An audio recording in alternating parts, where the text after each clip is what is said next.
और उसे कॉल आता है। Hello, am I talking to Vikram? Yes sir, मैं एक कंस्ट्रक्शन कंपनी से बोल रहा हूं। हमें आपकी प्रोफाइल बहुत पसंद आई है। क्या आप हमारे साथ काम करना पसंद करेंगे? व्हाई नॉट सर, अब मैं तो इंतजार ही कर रहा था। Sure sir. विक्रम तुरंत नौकरी के लिए हाँ कर देता है और अगले दिन ही केरल के लिए निकल जाता है। केरल पहुंचकर विक्रम जब कंपनी में जाता है। Excuse me sir, may I come in?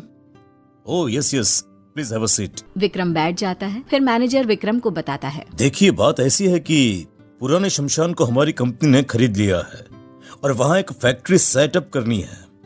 ये काम बहुत चैलेंजिंग है और आपके प्रोफाइल को पढ़कर पता चला कि आपको चैलेंजेस बहुत पसंद है, इसलिए आपको सिलेक्ट किया गया है। You are right sir, I want challenges. Vikram site देखने निकल जाता है। वहाँ उसे पता चलता है कि उसे रात में भी वहीं रहना होगा। ओह, मेरे रहने का इंतजाम भी यहीं पर किया गया है।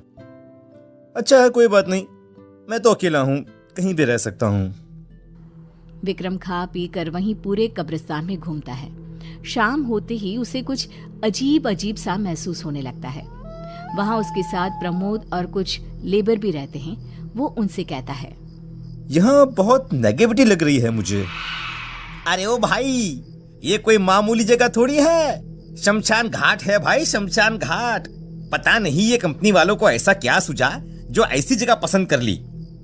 अरे भाई, डरने का क्या इसमें है? इसमें डरने जैसी कोई बात नहीं है। जिस पे ऊपर वाले का हाथ हो उसके साथ कुछ नहीं हो सकता है। अरे मालूम होता है कि मजबूत दिल वाले हो तुम, हैं भाई? मुझे तो इस जगह से ही डर लगता है। पापी पेट के लिए ये सब करना पड़ता है और कुछ नहीं। प्रमोद और विक्रम एक ही कमरे में सोते हैं और 4-5 लेबर उनके ठीक बगल के कमरे में सोते हैं। ये नींद तो मुझे आ नहीं रही है। चलो जरा जाकर देखता हूँ कि यहाँ पर लोग इतना डरते क्यों हैं। ऐसा क्या है इस जगह में? विक्रम उठकर कमरे से बाहर निकलता है तो उसे किसी के रोने की आवाज सुनाई देने लगती है। रोने की आवाज से उसका मन विचलित हो जाता है और बहुत ढूंढने पर भी उसे वहाँ कोई दिखाई नहीं देता। वो भागते हुए लेबरों के कमरे में जाता है। यहाँ पर सब कुछ सही है, सब सो रहे हैं, फिर ये किसके रोने की आवाज थी? विक्रम कमरे से बाहर आता है। तब एक काली बिल्ली उसे घूरती रहती है और भागकर एक पेड़ पर बैठ जाती है और म्याऊ म्याऊ करने लगती है। फिर विक्रम को उसी पेड़ पर एक औरत दिखाई देती है। बिल्ली उस औरत की गोद में जाकर बैठ जाती है। देखते ही देखते वो औरत गायब हो जाती है। विक्रम को कुछ समझ में नहीं आता। दिन के 4 बज जाते हैं और विक्रम सो जाता है। अगले दिन वो ये सारी बातें प्रमोद को बताता है। अरे भाई, अरे मैं नहीं रहूंगा यहाँ। अरे नहीं तो मुझे हार्ट अटैक आ जाएगा भैया। अरे यार, मैं हूं ना तेरे साथ, तू अकेला नहीं है। अगली सुबह विक्रम अपने काम में जुट जाता है। फिर प्रमोद को पता चलता है कि निखिल, जो कि एक लेबर है, उसकी मौत हो गई है। वो विक्रम को तुरंत ये खबर देता है। अरे नहीं नहीं विक्रम भैया, पुराने लोग सही कहते हैं। अरे ऐसी जगहों से दूर ही रहना चाहिए। निखिल की मौत हो गई ना, किसी को भी नहीं पता चला वो कैसे मरा। बाकी मजदूरों का कहना है कि यहाँ रूहें घूमती रहती हैं। लेबर लोग बोल रहे थे कि वो लोग यहाँ से चले जाएंगे। जिसको जाना है वो जाए, मैं इन सब में विश्वास नहीं करता हूँ। मैं इस प्रोजेक्ट को पूरा करके ही यहाँ से जाऊंगा।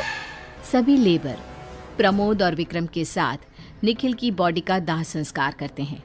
अंतिम संस्कार पूरा होते ही उसी शाम सभी लेबर विक्रम के पास आकर कहते हैं, अबे देखिए साहब, ऐसी जोखिम में हम यहाँ पर नहीं रह सकते हैं। कल का सूरज निकलते ही हम सब अपने अपने गांव चले जाएंगे। हाँ। रात को निखिल की मौत से विक्रम को बेचैनी हो जाती है। उसे लगता है मानो कोई उसे आवाज दे रहा हो।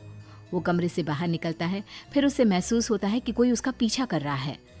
थोड़ी देर चलते हुए उसे ये एहसास हो जाता है कि कोई आत्मा उसके पीछे है। फिर वो उसी जगह पहुंच जाता है जहां उसने निखिल की लाश को आग लगाई थी। थोड़ी ही देर में बहुत सारी आत्माएं उसे घेर कर खड़ी हो जाती हैं।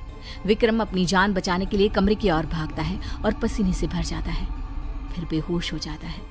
अगली सुबह प्रमोद उसे इस हालत में देखकर पूछता है, अरे ओ भाई, अरे तुम फर्श पर क्या कर रहे हो वहां पर? यार मुझे माफ कर दे। तुम लोग सच ही कह रहे हो, आत्माएं होती हैं। हमें कुछ करना होगा। किसी भी तरह हम दोनों को यहाँ से निकलना होगा, वरना सभी लेबर आज चले जाएंगे और हम दोनों यहाँ पर अकेले रह जाएंगे। सर, पर ये लेबर नहीं जा रहे हैं। उन्होंने अपना फैसला बदल दिया है। जब मैं नहीं डर रहा तब आप कैसे डर सकते हैं? अरे ऐसी बात नहीं है प्रमोद भाई, तुम मेरी बात समझ ही नहीं रहे हो। कल रात जो हुआ तुम सोच नहीं सकते हो। मैंने किस तरह से खुद को बचाया है। विक्रम सारी बातें प्रमोद को बता देता है। प्रमोद की रूह कांप उठती है। अरे सर, मैं तो कहता हूं कि जिसको यहाँ पर रहना है रहने दो। हम चलते हैं यहाँ से। चलो अभी निकल चलते हैं।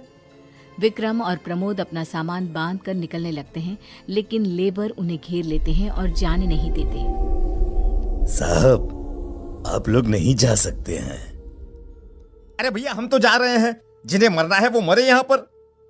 हम तो कब के मर चुके हैं साहब, अब क्या मरेंगे। मरने की बारी अब तुम लोगों की है। इतना कहते ही सारे लेबर भूत प्रेत में बदल जाते हैं। अरे अरे, मेरे लेबर कहाँ गए? इन लोगों को हमने कल ही मार दिया था। ये जगह हमारी है, तुम इस जगह को हमसे छीन नहीं सकते हो। भूत प्रेत विक्रम और प्रमोद को घेर कुत्ते की तरह उनकी बोटियां नोचने के लिए उतावले रहते हैं। सब मिलकर प्रमोद के ऊपर चढ़ जाते हैं। प्रमोद चीखता चिल्लाता है, लेकिन विक्रम कुछ नहीं कर पाता। अरे मुझे छोड़ दो भाई। अरे मेरे छोटे छोटे बच्चे हैं, अरे उनका क्या होगा? अरे छोड़ दो भाई मुझे। भूत मिलकर उसे मार देते हैं और विक्रम ये देखकर मन में सोचता है, मरना तो है ही, क्यों न डरने की बजाय खुद को बचाने की कोशिश कर लूं। विक्रम एक सांस में भागता हुआ अपने कमरे में जाता है और शिवलिंग को अपने हाथ में लेकर बाहर आता है। शिवलिंग को देखकर पीछे हट जाते हैं। जय महाकाल, अब तुम लोग मेरा कुछ नहीं बिगाड़ सकते हो। भूत प्रेत के राजा मेरे साथ हैं। जय महाकाल। विक्रम स्मशान से बाहर निकलकर भाग जाता है और सीधा मैनेजर के पास जाकर उसे सब कुछ बता देता है।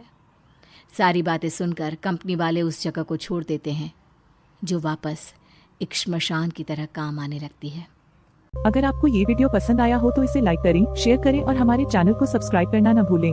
आपका एक सब्सक्राइब हमें और भी बेहतरीन कंटेंट बनाने के लिए प्रेरित करता है। धन्यवाद।